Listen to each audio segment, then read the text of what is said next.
కలలో కనిపించి ఆకలి అవుతుందని అడిగారు. అడిగినప్పుడు నేను బహుశా అప్పుడు కూడా నేను షిరిడి చరిత్ర చదివాను. ఇప్పుడు దత్తపరాయణ ఎలాగో అప్పుడు అట్లా వచ్చి చదివాను. అది అప్పుడు జరిగి ఉంటుంది. అది ఆకలి అవుతుందంటే నేను నా దగ్గర ఏం లేదు, నేను ఇప్పుడు పెట్టడానికి అన్నాను. నీ దగ్గర ఇప్పుడు లేకపోయినా ఇంటి దగ్గర ఉంటుంది కదా అన్నారు. అప్పుడు సరే అని ఇంటికి తీసుకెళ్ళాను. ఇంటికి తీసుకెళ్ళి మా అమ్మకి చెప్పాను, ఇట్లా ఆకలి అవుతుంది అంటున్నారు బాబా, అన్నం పెట్టమని. ఆ అమ్మ కూడా టైం అయిపోయింది కదా, అందరు తినేశారు కదా లేదంది. అప్పుడు బాబా అన్నారు, లేకపోతే ఏముంది, మళ్ళీ వండితే తయారైద్ది కదా, నేను ఉంటా కదా అని అన్నారు. అప్పుడు మళ్ళీ వండారు అమ్మ. వంట అయిపోయి మళ్ళీ అయిపోయిన తర్వాత అప్పటి వరకు ఏవో సంభాషణలు జరిగినాయి. ఆ తర్వాత ఆయన తిన్నారు.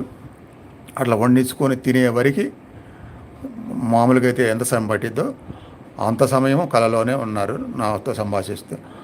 అలా ఆయన తినడం అయిన తర్వాత అప్పుడు ఆగిపోయింది, కళ ఆగిపోయింది.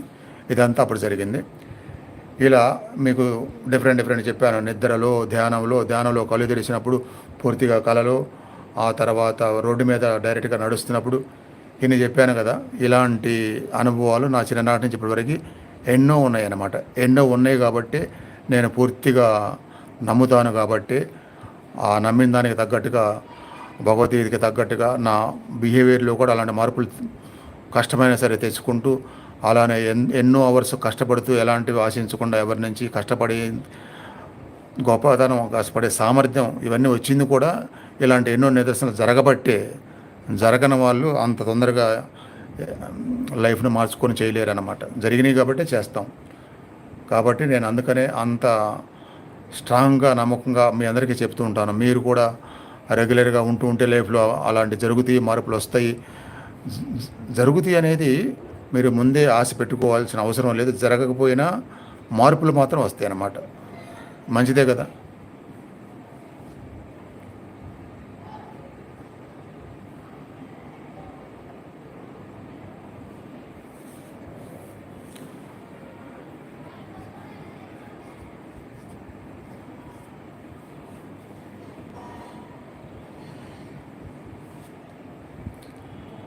అయితే ఇవన్నీ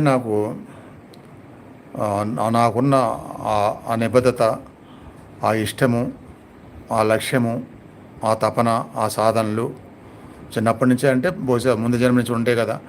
వాటి వలన నాకు ఆ మహాగురువులు, భగవంతుడు ఇచ్చినటువంటి అనుభవాలు అనమాట. ఇప్పుడు యుక్తేశ్వర్ గారిలాగా, యోగానంద గారిలాగా గురువు నా ఎదురుగా ఉండి నా తల మీదో, నా ఛాతి మీదో, నా నుదిటి మీదో, ఆజ్ఞలో చేతులు పెట్టి నాకు తెప్పిలే అనుభవాలు. వాటందరూ అవి డైరెక్ట్గా వచ్చినాయి అనమాట. ఆ రోడ్డు మీద నడిచినవి కానీ, ధ్యానంలో బాబాజీ కానీ ఎవరు లేకుండా నా సాధన వల్ల నాకే వచ్చినాయి అన్నమాట. అయితే నా సాధన అని నేను అనటం కూడా కరెక్ట్ కాదు. ముందు జన్మ సాధనలు కావచ్చు, నన్ను అంటి పెట్టుకొని ఇప్పటికీ ఉన్నటువంటి ఆ మహాగురువుల, భగవంతుడి యొక్క అనుగ్రహం వల్ల అవన్నీ జరిగినాయి.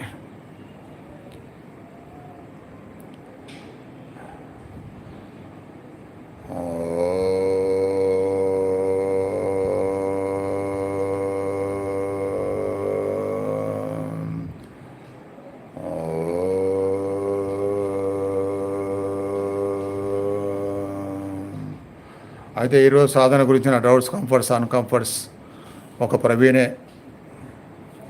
అడిగారు. మిగతా వాళ్ళు ఎవరు అడగలేదు.